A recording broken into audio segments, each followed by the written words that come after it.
So you mean you will only prepare for war if there is a war?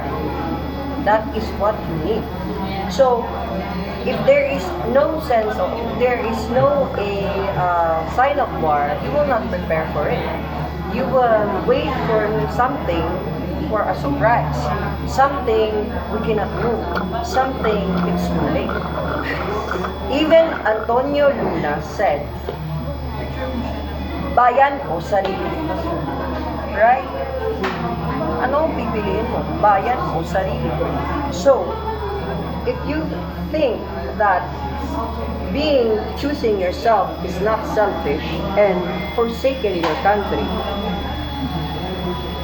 what do you call that? Now, I argue with you what you said with preparing the war. Actually, you are misinformed with that because it is not our responsibility as a student, as a youth, to prepare for the war. Our government in the Philippines is preparing for the war, for a war every single day. They are allocating funds for our security councils.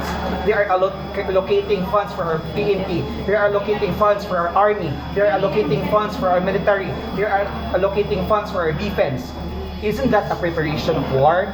Is it your responsibility as a citizen, as an individual, to really prepare for the war?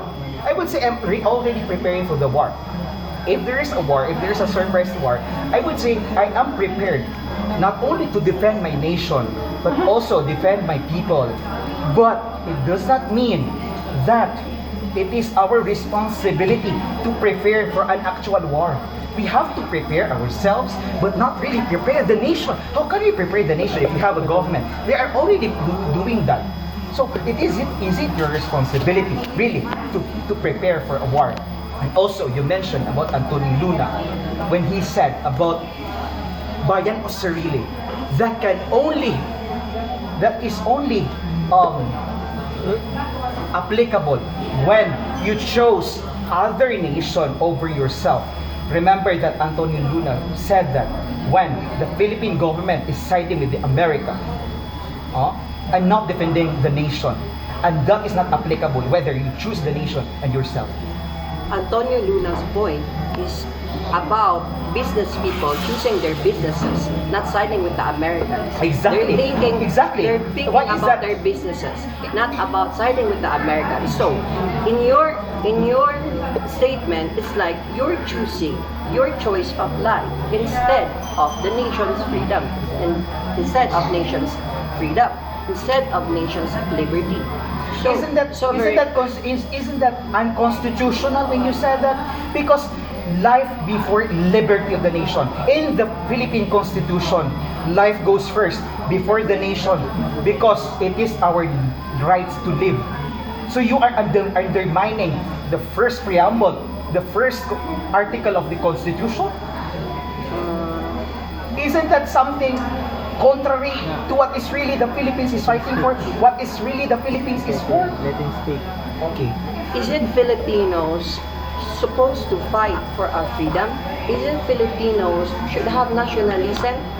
In your statement that you said that reporters fought through words, they have the same with they have the same situations with army soldiers going to wars and risking their lives. Of course, they are risking their lives. But teaching ROTC to people gives them basic information in handling equipments. You have said in your previous statements that it's not used in war, right? You said that in ROTC we only have 2 SEMs and some of it are not, we cannot use it in wars. You mean we cannot use strategic decisions like, how do we call this? Connecting thinking.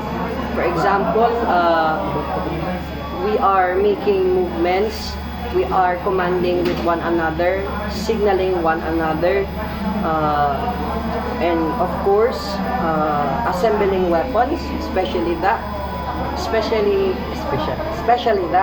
in assembling weapons, using them. Actually, I was one of the I was one of the students in ROTC who know how to assemble weapons and actually use them because it was taught to us during ROTC. So, if we teach the students, I'm not saying that they will be warned, but at least they know the basics in weapons. They will not be ignorant because sometimes ignorance is not a bliss, it's a disadvantage. Having advantage and weaponry, having teaching it in ROTC to the young ones, telling them how to use weapons, gives them a little advantage than others who do not have any knowledge to weapons. Okay, again, I reiterate, for only 2 semesters given as a time lag for ROTC training, I do not think that it is enough time to learn how to prepare yourself in an actual war. Only by learning how to assemble a weapon does not guarantee that you can really be in a war. You are capable to be in the field of war. Again, in a military training and in a police academy, they are given 1 year to 6 months to train themselves. It is a rigorous mental, emotional, spiritual, and physical training for them to be able and capable to attend and to be in war. And you are saying 2 semesters by only learning how to assemble a weapon can guarantee that you are capable to attend a war, that you can defend the nation? I do not agree. I do not agree with that. In Thailand, in South Korea, North Korea, and other nations that has a mandatory military enlistment, they are given 2 years to really practice and train themselves in all aspects of it. I do not agree that only by learning how to signal your friend, how to assemble a gun, you can defend the nation. That is undermining the real training that these people who are responsible to defend our nation have undergone. These people, I'm not undermining these people. That's not my point. My point is, can you guarantee that 2 semesters by learning only to assemble a weapon, you can defend the nation? That is the question. Not undermining the police academy and the military academy. The question is why we should be opposed or why we should be mandate ROTC. That is the question. Yes. Having basic knowledge is better than not having at all. Exactly my point. Because having basic knowledge and weaponry and in basic military skills, which is taught in ROTC, it gives you a little advantage than not having knowledge at all.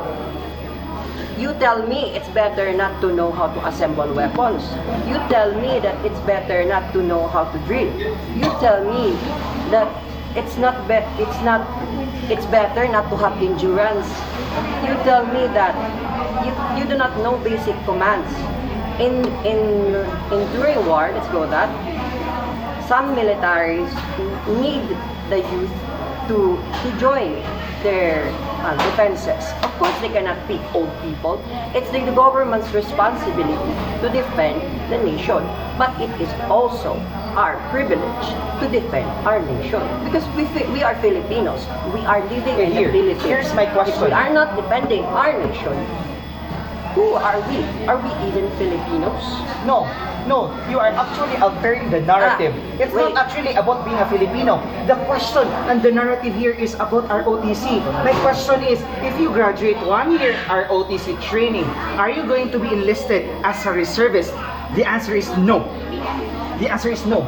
After you undergone an ROTC training for 1 year, you are just done with your academic requirement. It is a prerequisite for you to graduate, not But really. it is a mandatory. No. National Service Training Program is mandatory for every Filipino. Exactly the point why we need to oppose the mandatory ROTC. We cannot You are actually wrong with your narrative. You are very altered, Mark. You have an altered mind. Here, let me explain.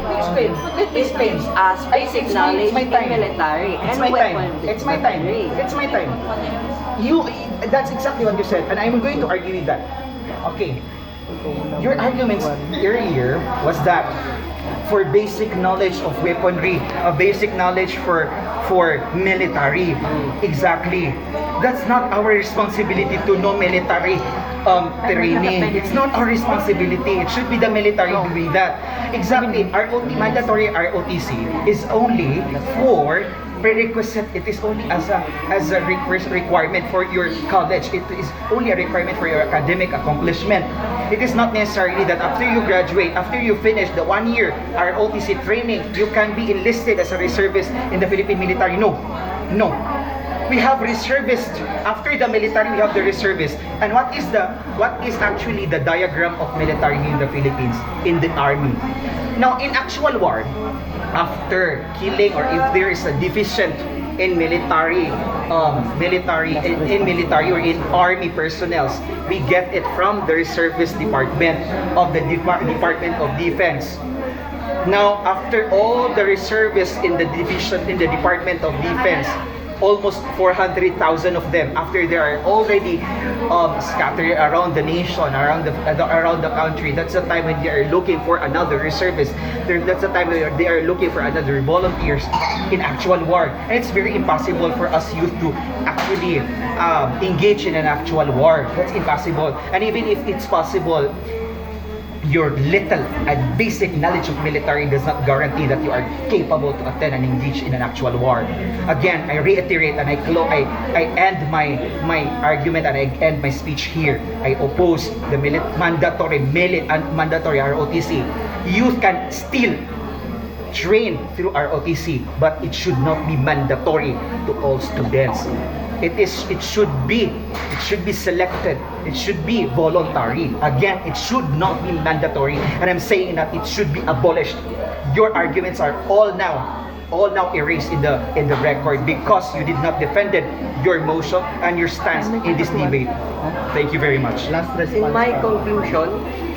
In my conclusion, I think that we should mandate ROTC because it strengthens the defense of the nation. And of course, it is one of the things that gives basic young people of how to defend themselves. So, I'm not saying that they should be enlisted. I'm saying of why they should be mandated to join ROTC. Because having background is better than having not background in military weaponry. That's all. Thank you.